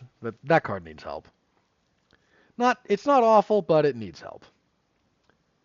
The Des Moines card, give Anthony Smith not fighting in Des Moines. Whatever. Okay, this Des Moines card actually looks to be headlined by Davison Figueiredo and Corey Sandhagen. That's a good fight. I was calling for that fight. Please hold together. That's a good fight. Ponzinibbio and Daniel Rodriguez is an awful Misha Tate. And who cares about Misha Tate? Good grief, she's gonna get injured again. I don't care. Whatever. Trevor Peek will do Trevor Peek things probably. Okay. Still a ways out on those. Just kind of pay attention. I'm just kind of paying attention to stuff. Yeah, those aren't until like end of April, first start of May. But keeping an eye.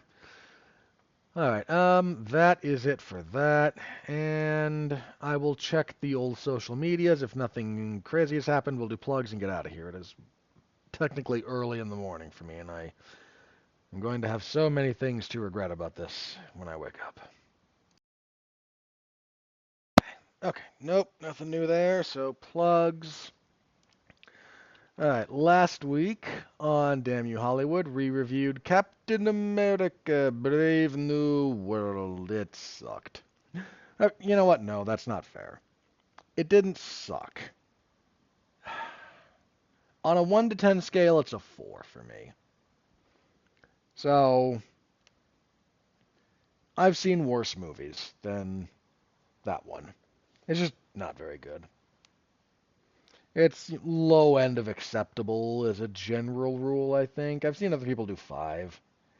Like, nobody's enthused about it, and it had a catastrophic drop-off after its opening weekend, which is not unexpected. This week, we'll be doing a bit of a... It's become a bit of a tradition now. We will be doing a review for all of the Best Picture contenders. That's going to be Mark, me, and I think Alexis is joining us. Yes, indeedy.